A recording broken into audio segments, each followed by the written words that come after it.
Olá pessoal, muito bem-vindos a mais uma edição do podcast, o podcast da Prodan. E hoje nós vamos conversar aqui com o Thiago Biroc, que é o diretor de infraestrutura e tecnologia da Prodan. Tudo bem, Thiago? Tudo bem, André? É um prazer estar aqui. Obrigado pelo convite. Espero poder agregar aqui para os nossos clientes internos e externos com informações que sejam úteis aí.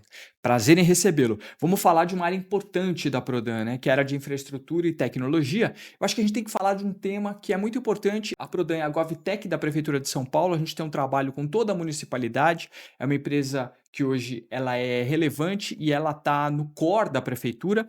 E eu queria perguntar para você, como é que a gente trabalha a segurança de uma GovTech como a Prodan? Como é que é feito esse trabalho? O que é que ele significa em termos de segurança, tanto para a municipalidade como para o cidadão? André, é bem interessante essa pergunta e eu vou voltar uma outra pergunta para você. Você sabe quantos ataques a gente previne por mês aqui na Prodan? Eu faço uma ideia de que são muitos. São 82,6 bilhões de ataques prevenidos por mês com a nossa equipe de segurança da informação para proteger todos os sistemas que são utilizados aí por todos os munícipes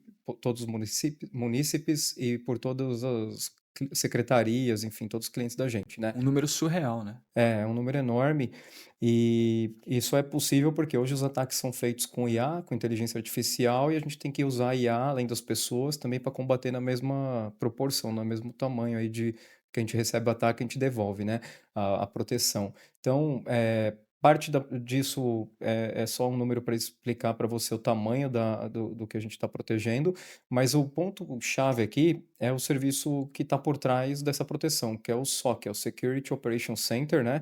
Então, é um centro especializado em segurança da informação. Ele conta com várias ferramentas aí para proteger nosso perímetro, assim como pessoas capacitadas aí, treinadas e uma série de fornecedores que a gente utiliza aqui na gestão pública. Isso aí é um produto, a gente está fazendo um refinamento desse produto. A Prodan, né, por ter a maior base de sistemas e interações aí com a cidade de São Paulo, a gente está usando isso para fazer um fine tuning.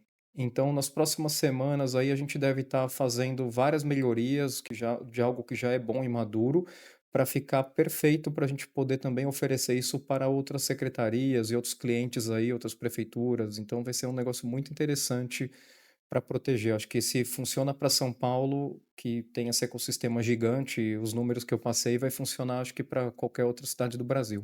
Ô Thiago, como é que funciona? O que é o SOC, né? Conceitualmente falando, Security Operation Center as a Service, né? Isso, é um serviço, né? Na verdade, como eu falei, ele é composto por pessoas e ferramentas, então a gente consegue escalar dependendo do que a gente vai proteger.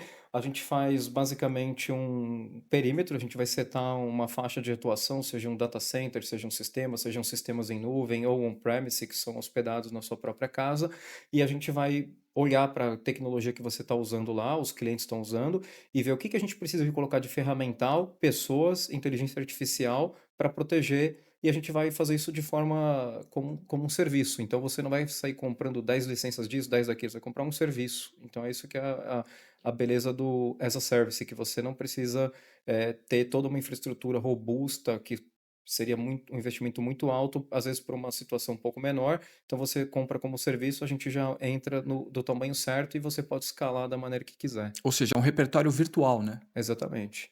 Bom, falando de segurança, falar do data center da Prodan, né, que foi reformado, aliás, teve uma reforma grande que está sendo finalizada lá no prédio da Prodan, na Pedro de Toledo, na zona sul de São Paulo. Queria que você falasse um pouquinho do nosso data center. O que é que tem de novidade para garantir a segurança da operação e para aumentar a segurança, né, da informação e da operação da Prodan? André, hoje os ataques são virtuais, como eu falei, mas vamos falar da parte física aí. O nosso data center hoje, ele é um data center bem robusto, né? Acho que tem várias vantagens aí que eu posso citar, vou citar algumas aí você fica à vontade de explorar, mas basicamente a gente tem salas cofres certificadas aí pelas pessoas que nos venderam, né? Pelas empresas que nos venderam. Então a gente tem proteção contra incêndio, proteção contra elétrica, proteção contra inundação, a gente está cheio de proteção dentro dessa sala cofre, o conceito de sala cofre. Então, todos os sistemas hoje que a gente está utilizando, além de estar ali, eles têm uma replicação num outro site, né, num outro endereço, com links de alta capacidade.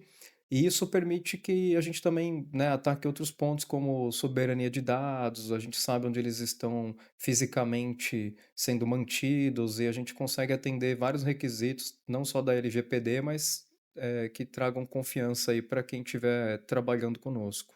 E tem uma característica bem interessante do nosso data center que é essa soberania e independência com relação à matriz energética, né? A gente é soberano nisso. Queria que você desdobrasse isso, explicasse um pouquinho isso também, Thiago. Legal. Hoje, como eu falei, né, a gente tem uma estrutura bem robusta, fizemos investimentos aí bem pesados aí para conseguir atingir isso, e temos contratos, enfim, hoje a gente consegue manter, a gente tem uma estrutura elétrica dedicada da fornecedor de energia para a gente, mas nós não contamos apenas com isso, né? No data center principal a gente tem toda mais do que redundância, assim, em alguns casos a gente tem 4 vezes a redundância para poder garantir que a gente não tenha nenhum tipo de interrupção elétrica. Então a gente tem baterias, tem no-breaks, tem geradores e a gente faz testes regularmente e os nossos geradores a gente consegue operar ininterruptamente, porque nós não temos apenas um e a gente tem todo um processo para fazer reabastecimento dos tanques de combustível. A gente já fez esse teste, a gente consegue ficar um ano operando ou mais somente nos geradores se for necessário, sabe? Não há limitação. Lembrando que a gente tem um contrato com a Matrix Energia, e isso faz com que a gente fique independente da Enel, da concessionária, que é uma concessão do governo federal, que tem dado problema. O prefeito da cidade de São Paulo, Ricardo Nunes, tem tentado diuturnamente resolver essa questão, mas claro que é uma questão de competência do governo federal e não tem andado, então, obviamente, a gente tem que encontrar soluções para contornar esse problema, e nesse quesito, como em vários outros, a Prodan está bem tranquila, principalmente com relação a esse critério de independência da matriz energética. Agora, eu queria falar de um outro tema também, Tiago, dentro desse tema importante, né, que é o tema de segurança, que é um tema fundamental, é um pilar da temática de uma GovTech do tamanho da Prodan, questão da. Muito se fala hoje da virtualização de dados. Como é que é isso? O que, que isso significa? Que ganho de segurança isso representa? Olha, André, isso é bem interessante porque você vê, não só na gestão pública, mas não é muito incomum você observar sistemas independentes, né, sejam de secretarias separadas que teriam vantagem ali de ter um dado junto, ou seja do próprio, dentro de uma própria secretaria ou uma própria empresa, né, que às vezes trabalha com 3, 4, 10 sistemas que não se conversam, né? Então, a grande vantagem é que a gente consegue conectar, não importa a tecnologia. Você pode ter, só entrando um pouco em questões técnicas, você pode ter uma base de dados rodando numa cloud da Amazon, lá da AWS, você pode ter um outro sistema rodando no Google, um outro sistema na Microsoft Azure, você pode ter um sistema legado no seu data center, dentro da sua empresa, você pode ter, não importa, você pode estar usando SQL, você pode estar usando Oracle ou outras tecnologias, a gente consegue trazer o dado para um ponto único, que é o nosso serviço de virtualização de dados, e conseguir ali rodar em cima disso inteligência, não só com BI, mas com inteligência artificial também, para a gente conseguir trazer valor agregado. Então, para te explicar, às vezes você tem um cenário de uma pessoa que passa num hospital, depois essa mesma pessoa passa outro dia numa UPS, depois essa outra pessoa tem um outro benefício ali que recebe medicamentos. Muitas vezes, né, pode ser que os sistemas não se conversem. Então, você ter essa informação junta e poder analisar e traçar o perfil daquele cidadão, para não só atendê-lo melhor, mas poder ter eficiência no atendimento, começar a entender por que ele está ficando doente, se ele tem, será que eu devo trocar o benefício dele por um outro? Será que tomar decisões estratégicas, né? Você pode ver para questões de transporte, você pode controlar consumo de combustível, você pode verificar com sazonalidade, com períodos de festas, períodos de férias, períodos distintos onde o consumo deveria oscilar ou para cima ou para baixo, você consegue cruzar dados, mesmo que eles venham de origens totalmente diferentes, até de fornecedores, né? Não precisa nem ser um sistema nosso, pode ser um sistema de uma outra empresa que presta um serviço para a gente, você pode plugar na base de dados dele. A inteligência de você conseguir cruzar os dados e trazer informação é o que vai permitir um gestor público ou um gestor privado tomar as melhores decisões. Vão trazer coisas ali que ele não tinha visto e não tinha visibilidade, né? Você deu um exemplo que eu acho que dá para a gente deixar bem tangível para quem está assistindo a gente, que é a questão, por exemplo, falando hipoteticamente do consumo de combustível, pensando na frota de ônibus. Você consegue, com essa virtualização virtualização de dados, você consegue fazer uma comparação bastante realista do que está acontecendo numa época do ano, por exemplo, em que você tem férias escolares, que você tem uma diminuição no fluxo de trânsito na cidade e tem um consumo X de combustível. E num outro período em que um outro período sem férias escolares, em que o trânsito é maior, obviamente, o anda e para faz com que qualquer veículo movido a gasolina, o álcool, enfim, diesel, gaste mais nessa operação de anda e para, né? Primeira e segunda. Quer dizer, você consegue planejar e ter um controle muito mais ali próximo para entender algum eventual gargalo, alguma distorção e falando também se houver alguma possível fraude, isso pode ser identificado e além de identificado, pelo que você está me falando, isso pode ser prevenido. Sim, pode ser.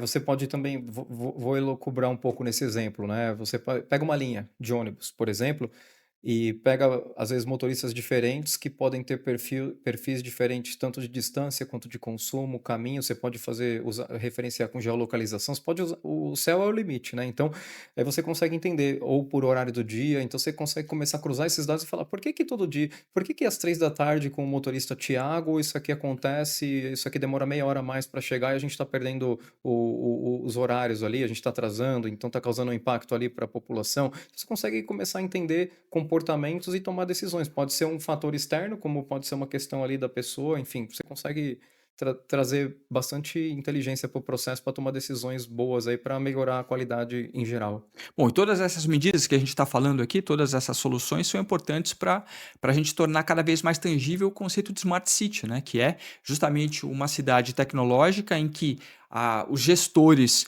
conseguem controlar remotamente o que é que está acontecendo, tem isso muito na palma da mão, e o cidadão também, que é a ponta final, que é o objetivo de qualquer instituição ou empresa da municipalidade, o cidadão também consegue acessar esses serviços de uma maneira mais fácil, garantir esse acesso. Quer dizer, a gente está caminhando a passos largos aqui em São Paulo, muito por conta da Prodan, que é a nossa GovTech, para fazer com que essa ideia de Smart City seja mais realista, mais concreta, que o cidadão comece a entender isso, né? E na verdade, eu fico aqui a provocação também, né, para quem estiver assistindo aqui o podcast, traz seu problema para a gente, traz a dor que a gente volta com a solução. A gente vai ter solução para atender qualquer problema que você tiver. Esse é o nosso hobby, é o que a gente gosta de fazer, nossa equipe é capacitada. Então, é só trazer o problema que a gente volta com a solução. Legal, Thiago, super obrigado pela sua participação aqui no nosso podcast, o Thiago Biroc, nosso diretor de infraestrutura e tecnologia da Prodan. Até uma próxima e obrigado. Valeu, André. Tchau, tchau. Gente, obrigado aí pela audiência, por nos assistir. Lembrando que a Prodan tem também agora a Prodan Store, que é o nosso marketplace de soluções, de serviços. Lá a gente disponibiliza vários serviços que a gente pode replicar para outros municípios. A gente pode replicar inclusive o Smart Sampa, que hoje é uma grande vedete tecnológica da cidade de São Paulo, que está trazendo mais segurança para a cidade de São Paulo por conta dessa questão tecnológica de inovação, de ter esses olhos eletrônicos, são as câmeras espalhadas. Aí hoje a gente tem cerca de 45 mil câmeras na cidade. Então dá uma olhada, você vai ver o endereço aqui embaixo na sua tela da Prodan Store, nosso marketplace de soluções. Até uma próxima conversa aqui. Tchau!